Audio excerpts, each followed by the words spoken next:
नमस्कार। समय संवाद में आपका स्वागत है। मैं हूं सर्वेश कुमार सिंह। लखनऊ में अरविंद केजरीवाल का आगमन हुआ। उन्होंने कोई जनसभा तो संबोधित नहीं की, लेकिन एक पत्रकार वार्ता आयोजित हुई और इस पत्रकार वार्ता का आयोजन समाजवादी पार्टी के कार्यालय में हुआ। अखिलेश यादव, सपा के मुखिया, उनकी मौजूदगी में हुआ। इस पत्रकार वार्ता की खास बात यह रही कि उन्होंने, अरविंद केजरीवाल ने, जहां इंडिया गठबंधन के प्रत्याशियों को वोट देने की अपील की, वहीं उन्होंने ये भी बताया कि भारतीय जनता पार्टी 230 सीटें जीत रही है, यानी कि वो 400 का आंकड़ा तो दूर है, बहुमत का आंकड़ा भी प्राप्त नहीं कर पाएगी। लेकिन इस वार्ता में जो सबसे महत्वपूर्ण बात थी वो ये थी, उन्होंने दो घोषणाएं की। हालांकि ये घोषणा उन्होंने दोबारा की है, पहले भी कर चुके हैं। एक तो ये कि प्रधानमंत्री नरेंद्र मोदी 17 सितंबर 2024 के बाद प्रधानमंत्री पद अमित शाह को सौंप देंगे, अगर वो प्रधानमंत्री बनते हैं तो। अगर अगली सरकार में प्रधानमंत्री बने या सरकार केंद्र में अगर भाजपा सरकार आई तो प्रधानमंत्री पद अमित शाह को सौंप दिया जाएगा। यानी कि एक साल बाद क्या, इसी साल अमित शाह सितंबर में प्रधानमंत्री हो जाएंगे, क्योंकि प्रधानमंत्री नरेंद्र मोदी ने खुद ही 2014 में ये नियम बनाया था कि 75 साल पूरे होने पर भारतीय जनता पार्टी में नेताओं को रिटायर होना है। और इस नियम का पालन उन्होंने शुरू कर दिया। लालकृष्ण आडवाणी जी को और मुरली मनोहर जोशी को रिटायर किया गया। तो मोदी जी खुद भी इसका पालन करेंगे। ऐसा हो नहीं सकता कि मोदी जी कोई घोषणा करें और उसका पालन ना करें। एक तो ये बात कही। दूसरी बात ये कही उन्होंने कि उत्तर प्रदेश में अगर केंद्र की में भाजपा की सरकार लौट के आ गई तो उत्तर प्रदेश में बड़ा फेरबदल हो जाएगा। और 1 महीने बाद उत्तर प्रदेश में, यानी कि जुलाई अगस्त में, उत्तर प्रदेश के मुख्यमंत्री योगी आदित्यनाथ को हटा दिया जाएगा और उनकी जगह किसी और को मुख्यमंत्री बना दिया जाएगा। ये दो बातें उन्होंने भारतीय जनता पार्टी के बारे में कही। अब अरविंद केजरीवाल विपक्ष के नेता हैं, इंडिया गठबंधन का प्रमुख घटक दल है आम आदमी पार्टी, 2 राज्यों में सरकार भी है। ऐसे में इंडिया गठबंधन के नेता भारतीय जनता पार्टी की चिंता क्यों कर रहे हैं? भारतीय जनता पार्टी में कौन नेता होगा, कौन प्रधानमंत्री होगा, कौन नहीं होगा, मुख्यमंत्री कौन रहेगा, नहीं रहेगा, इससे आम आदमी पार्टी को क्या मतलब है या इंडिया गठबंधन को क्या मतलब है? हालांकि ये घोषणा जब वो कर रहे थे तो अखिलेश यादव मंच पर थे, लेकिन अखिलेश यादव, कुछ उनकी बॉडी लैंग्वेज से ऐसा लग रहा था कि वो कुछ असहज थे इस घोषणा से कि प्रधानमंत्री बनेंगे तो वो अमित शाह को बना देंगे। ये बात कहना ही उनको शायद उचित नहीं लग रहा होगा कि वो ऐसी बात क्यों कह रहे हैं कि प्रधानमंत्री बनेंगे तो वो हट जाएंगे और अमित शाह को बना देंगे। जबकि अखिलेश यादव का कहना तो यह है कि 140 सीटें भी पार नहीं कर रही है बीजेपी। लेकिन आज हमारी चर्चा का विषय यह है कि आखिर इसके पीछे की रणनीति क्या है, या कोई कूटनीति है इसके पीछे, या अरविंद केजरीवाल कोई सॉफ्ट कॉर्नर अपनाए हुए हैं बीजेपी और एनडीए के प्रति, कि वो ये जाहिर करना चाह रहे हैं कि इंडिया गठबंधन की बजाय एनडीए की ही सरकार आ रही है, कि सरकार आएगी और प्रधानमंत्री मोदी जी बनेंगे, फिर वो छोड़ देंगे, अमित शाह बन जाएंगे। ये सब बातें कहने का आशय क्या है? या फिर कोई गहरी रणनीति या कूटनीति है जो उनके दिमाग में है? क्योंकि वो जब जेल से छूट कर आए तो अगले ही दिन उन्होंने प्रेस कॉन्फ्रेंस आम आदमी पार्टी के कार्यालय में की। वहां भी उन्होंने यही बात बताई कि 75 साल पूरे होने पर मोदी जी पद छोड़ देंगे और अमित शाह प्रधानमंत्री बन जाएंगे और उत्तर प्रदेश में योगी आदित्यनाथ हटा दिए जाएंगे। ये दो बातें उन्होंने पहले भी कही थी और कल फिर रिपीट कर दी उन्होंने।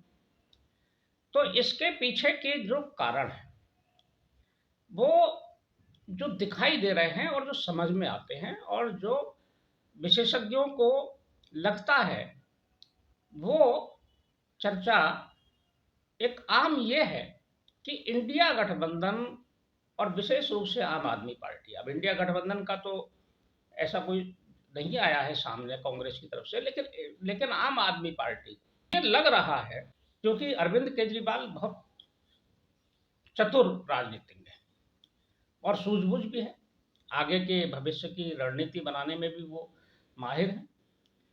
ऐसा लग रहा है कि इनको ये एहसास हो गया है कि भारतीय जनता पार्टी का जो आधार है और जो उनको समर्थन मिल रहा है या जो अगले चरण हैं उन चरणों में उनकी ये लगती मोदी और योगी इन दोनों की वजह से ही वोट मिल रहा है, इस बात का एहसास इंडिया गठबंधन को हो गया और वो ऐसी बात फैलाना चाहते हैं ताकि ये लगे कि अब आगे प्रधानमंत्री मोदी नहीं रहेंगे प्रधानमंत्री पद पर और अमित शाह आ जाएंगे, तो जनता में ये संदेश चला जाए कि भाई मोदी को तो रहना नहीं है आगे प्रधानमंत्री, तो हम वोट क्यों दें।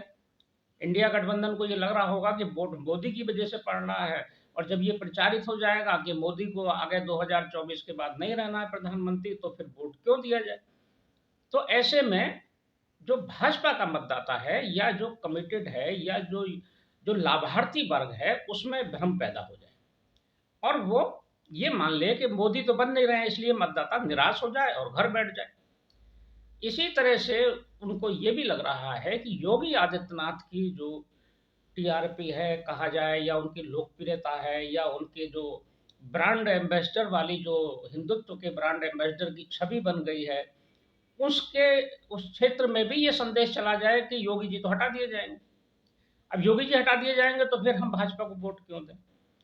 ऐसी बात वो प्रचारित करना चाहते हैं कि एक संदेश ये भी चला जाए कि जो भाजपा का या योगी समर्थक मतदाता है या जो योगी के नाम पर वोट दे रहे हैं या जो सुरक्षा के नाम पर वोट दे रहे हैं, जो कानून व्यवस्था के नाम पर वोट दे रहे हैं, वो लोग भी शांत होकर घर में बैठ जाए और ये मान लें कि योगी को तो रहना नहीं है चीफ मिनिस्टर, तो फिर हम वोट देकर क्या करेंगे। ये रणनीति आम आदमी पार्टी की है क्योंकि योगी आदित्यनाथ की भी छवि इस समय एक बड़े नेता के रूप में बनी हुई है।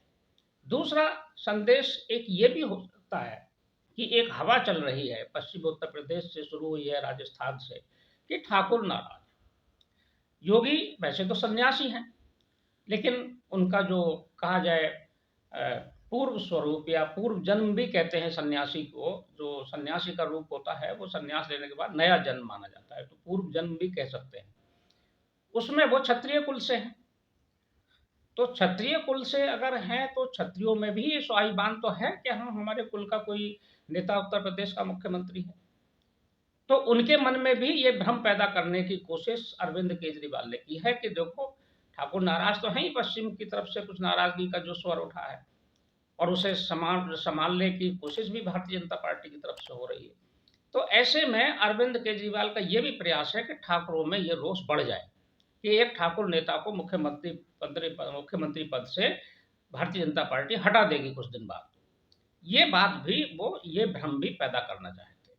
विभ्रम की स्थिति कुल मिलाकर पैदा करने का ये एक राजनीतिक प्रयास कह सकते हैं इसको, जो अरविंद केजरीवाल की तरफ से किया गया है। लेकिन ये कितना सफल होगा ये भी देखने की बात है या पूरी तरह से असफल हो जाएगा, ये भी महत्वपूर्ण है। क्योंकि जैसे ही ये बात अरविंद केजरीवाल ने उठाई तो भारतीय जनता पार्टी की तरफ से प्रतिक्रिया आई अमित शाह की। उन्होंने कहा कि ये सब कहना बेकार है कि 2024 के बाद 17 सितंबर 2024 के बाद प्रधानमंत्री पद से हट जाएंगे। उन्होंने कहा प्रधानमंत्री पूरा कार्यकाल 2029 तक प्रधानमंत्री रहेंगे, उसके बाद भी भारतीय जनता पार्टी का नेतृत्व वो करते रहेंगे। उत्तर प्रदेश में योगी आदित्यनाथ की प्रतिक्रिया कल ही आ गई।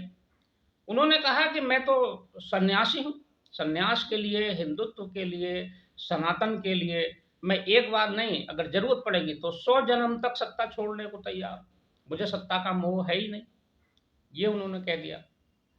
तो अरविंद केजरीवाल की बात तो एक तरह से कोई बहुत गंभीरता से उत्तर प्रदेश के मतदाताओं ने लिया नहीं, लेकिन उन्होंने प्रयास किया अपने स्तर से।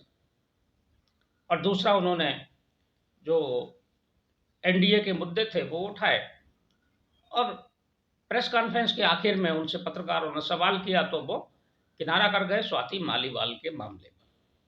स्वाति मालीवाल का मामले का जब सवाल हुए तो उन्होंने कोई जवाब नहीं दिया।